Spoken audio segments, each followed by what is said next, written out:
You know, every single business on the planet, from the tiny coffee shop on your corner to a massive global automaker, faces the exact same multi-billion-dollar question. How much stuff should we have on hand? It sounds so simple, right? But getting it wrong can be absolutely catastrophic. If you get this balance right, you win. Get it wrong, and you might not survive. So let's break down how the smartest companies out there are finally cracking this code. Just look at this. This is the world we're diving into. It's a vast, tangled, interconnected web that takes raw materials, turns them into the products you love, and gets them to your doorstep. Every single link in this chain, from sourcing and manufacturing to warehousing and delivery, is a potential breaking point. And the whole thing hinges on one simple idea: having the right stuff in the right place at the right time. But how do you even know what right is? And that brings us right to the heart of the matter, the core conflict. You could call it the Goldilocks problem of logistics. If you have too much stock, you just burn in cash on storage. You're risking products spoiling or becoming obsolete. But if you have too little stock, well, now you're looking at lost sales, production lines grinding to a halt, and, worst of all, unhappy customers. It is a constant, incredibly high-stakes balancing act. So, here's our game plan for cracking this code today. We're going to start with the high-stakes nature of this balancing act. Then, we'll look at how we first tried to solve it using probabilities. After that, we'll see what happens when messy reality gets in the way, and we'll introduce the AI that's learning to manage all that chaos. And finally, we'll look at the incredible real-world payoff when shelves get a whole lot smarter. First up, the billion-dollar balancing act. And trust me, this isn't just about keeping warehouses tidy. We're talking about the fundamental financial health of entire industries. Let's just pause on that for a second. For most companies, the physical stuff sitting in their warehouses is the biggest single asset on their books. Managing that asset well isn't just, good business. It's absolutely fundamental to survival. And the cost of getting it wrong? It can be astronomical. I mean, get this. In the airline industry, if a plane is sitting on the tarmac because one single spare part isn't available, it can cost the company up to $100,000 an hour. Now, just imagine that same level of risk, but for a hospital waiting on critical medical supplies, or a power grid that needs a new transformer, or even just your local grocery store running out of food. You start to see the true scale of this problem. So, with the stakes this incredibly high, how did we first try to solve it? Well, we did what humans do best. We turned to math, trying to use the power of probabilities to peer into the future. For a really long time, the go-to tool was something called a Markov chain. Now, what's so elegant about this model is its simplicity. It looks at the world right now, say how many spare parts you have today, and uses only that information to calculate the odds of what the world will look like tomorrow. It doesn't care about last week or last year, just the present moment. So how does it actually work in practice? Well, it's basically a three-step process. First, you define all the possible states your system could be in, like the machine is running fine or we've got one part out for repair. Second, you calculate the probability of moving between those states. What are the odds a part will fail versus the odds a repaired part will come back online? And finally, you crunch all those numbers to find the sweet spot, the optimal number of spares to keep on hand for the lowest possible cost. And this is what the output looks like. It's brilliant. This table shows the daily chances of moving between those states. So for example, if you have one spare left, you're in state 1, there's a tiny, less than 0.5% chance the whole machine goes down tomorrow. But there's a huge 90% chance you'll stay right where you are. This gives managers a really powerful data-driven way to actually quantify their risk. And for a while, this was a fantastic solution. It worked. But then, well, reality crashed the party. Welcome to what people in the field call the curse of dimensionality, which is just a fancy way of saying that simple models break when they meet the incredibly complex real world. I mean, just take one single factor, demand. It's not some neat, predictable number you can just plug into a formula.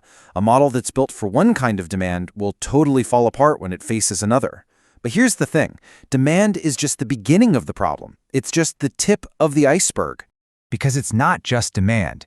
This is where it gets truly messy. All of a sudden, you have to factor in global pandemics, equipment breakdowns, food and medicine that expires, customer demand that changes based on freshness, imperfect quality from your suppliers, carbon regulations, uncertain shipping times. The neat, clean math of the Markov chain just gets completely buried under this wall of real-world chaos. So, if the old math can't handle all this chaos, what can? Well, the answer is to stop trying to model the chaos and instead teach a machine to learn from it. And this is where artificial intelligence finally steps into the picture. The specific type of AI we're talking about is called reinforcement learning, or RL. And the core idea is beautifully intuitive. Imagine an AI agent just running millions and millions of simulations. It tries ordering 100 widgets, and it makes a profit. Boom, that's a reward.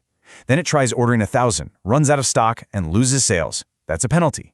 Over and over again, through trial and error on a massive scale, it literally teaches itself the perfect strategy without a human ever programming the rules. So the crucial difference here is the approach. Traditional models, they need fixed assumptions about how the world works, and they completely struggle when things get too complex. They find one single static answer. Reinforcement learning? It's the total opposite. It learns directly from the messy, chaotic data of the real world. It actually thrives on complexity and is constantly adapting its strategy. It doesn't just find an answer. It learns how to find the best answer over and over again. And the results? They really speak for themselves. During the extreme uncertainty of the recent pandemic, research found that the performance of traditional inventory systems just crumbled, degrading by almost 20%. But the RL-based systems? They held steady, staying within just over 4% of optimal performance. They're just flat out more resilient when things get crazy. So let's quickly peek under the hood. You've got the agent, that's our AI decision maker. It exists in the environment, that's the messy, real-world supply chain. At any moment, it observes the state. We have 50 widgets left, and demand is high. Based on that, it takes an action. Let's order 20 more. And then it gets a reward. Profit. It's this relentless loop of observing, acting, and learning that makes the whole system so incredibly powerful and adaptive. Okay, this all sounds great in theory, but what does it actually mean for the bottom line? Let's get to our final section. Smarter shelves, bigger profits, and look at the real-world impact. Take BP Castrol. They had a classic problem. Too much of their slow-selling products, not enough of their best sellers. By putting an AI-optimized system in place, they cut their overall inventory by a massive 35% in just 2 years. And here's the kicker. They did that while increasing customer satisfaction by 9%. That's the holy grail, right? Less cost, happier customers. In a tough market like energy, that's a huge strategic advantage. And this shows you how all the pieces connect to profit. It's not just one thing. The AI gets better at forecasting demand, which lets you optimize your safety stock. That directly cuts your holding costs and minimizes waste from products going bad. All of that leads to having the right stuff on the shelf, which increases customer satisfaction, which of course drives revenue. It's a virtuous cycle where every piece makes the other stronger. And the research gives us some really clear, actionable insights for anyone in business. 1. Aim for fast turnover. The less time stuff sits on a shelf, the lower your costs. 2. Longer shelf life is a massive advantage. It lets you place bigger, more efficient orders. 3. And this is a fascinating one. Research has found that strategically cutting carbon emissions can actually boost your profits because it forces you to become more efficient. And finally, if you're going to implement this, do it in phases. Using the AI for recommendations first, before giving it full control, can cut the failure rate by up to 70%. So, we've gone from basically flipping a coin to creating an AI that can tame the incredible chaos of a global supply chain, turning a company's biggest risk into its sharpest competitive edge. And it leaves us with a pretty fascinating question to think about. Now that AI has mastered the shelf, what other chaotic, complex systems in our world is it ready to optimize next?